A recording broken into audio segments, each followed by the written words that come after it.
Hello and welcome to the Safeguarding Briefing on Level 3 Safeguarding Training.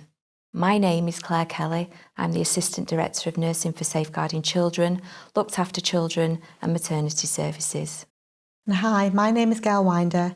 I'm Assistant Director of Nursing for Safeguarding Adults, Learning Disability, Autism, Dementia and Falls Service. So why is safeguarding important? Safeguarding is everyone's responsibility.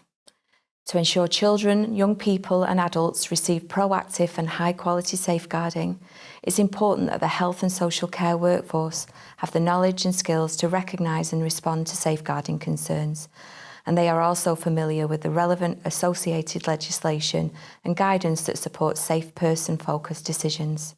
Numerous serious case reviews outline the same lessons in cases where a child or adult has been harmed in situations that could have been prevented or where earlier interventions could have reduced harm.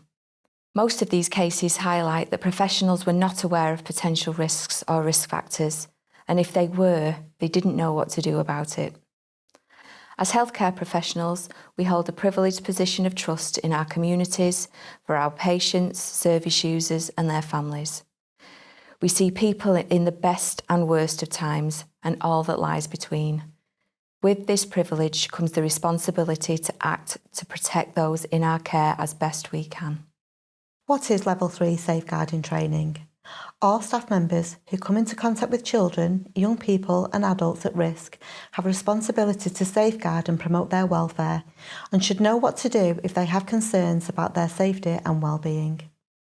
Safeguarding training levels 1 to 3 relates to the expected competencies of occupational groups based on their roles and responsibilities.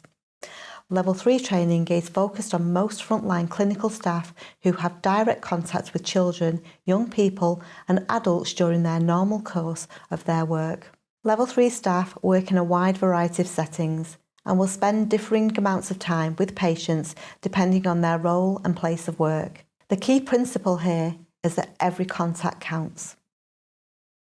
So what will you learn?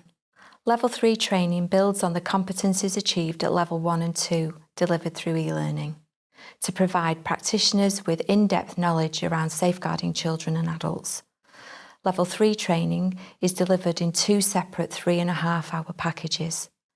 Package 1 covers safeguarding children and young people, and Package 2 covers safeguarding adults inclusive of Mental Capacity Act and DOLS and the Human Rights Act. In addition, Level 3 safeguarding training covers Prevent RAP training, a separate module which is attached to the Adult Safeguarding Level 3. So how can I access this training? Most qualified staff will be required to complete both children and adults training every 3 years. Both training packages can be accessed in a range of formats, aimed at providing a flexible approach to training, available 24 hours per day, 7 days a week. These are a targeted face-to-face group session, delivered to smaller groups, usually 8 to 10 people. A live Microsoft Teams session, delivered by specialist safeguarding nurses or practitioners, to a large cohort of staff at any one time. A filmed e-learning session presented by current members of the safeguarding team in a modular format to allow stop-start viewing and completion of the training at the convenience of the trainee. Course assessment must be completed before attendance and compliance approved. Bespoke face-to-face sessions can be arranged in discussion with the safeguarding team. All these formats will be available to staff from January 2022. You can access your mandatory training requirements via ESR Learn. If you struggle to access ESR Learn or the online training itself, please check out the ESR Learn intranet pages, which provide step-by-step guides to help you on your way. So why have you been identified to complete this training? Safeguarding training has always been a core mandatory subject and included in the mandatory training programme. The content of safeguarding training, alongside direction of who should complete Level 3 safeguarding training, is outlined in statutory guidance on the roles and competencies for healthcare staff, known as the intercollegiate documents. You may have been identified to complete Level 3 in relation to your job role and responsibilities. The agreement across the Northern Care Alliance is that all registered and qualified clinical staff are expected to complete Level 3 training for children and adults every 3 years.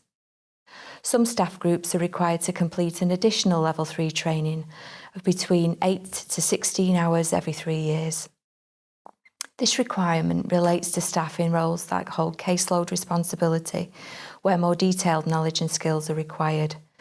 For example, those involved in the development and application of the health element of a multi-agency child or adult protection plan. We appreciate that this may be a change for some of you, and you may still feel that you need to discuss the change in your training requirements in more detail. Please contact Learning and Development or your care organisation safeguarding team, who will be happy to help. Thank you for your time, and remember, safeguarding is everyone's responsibility.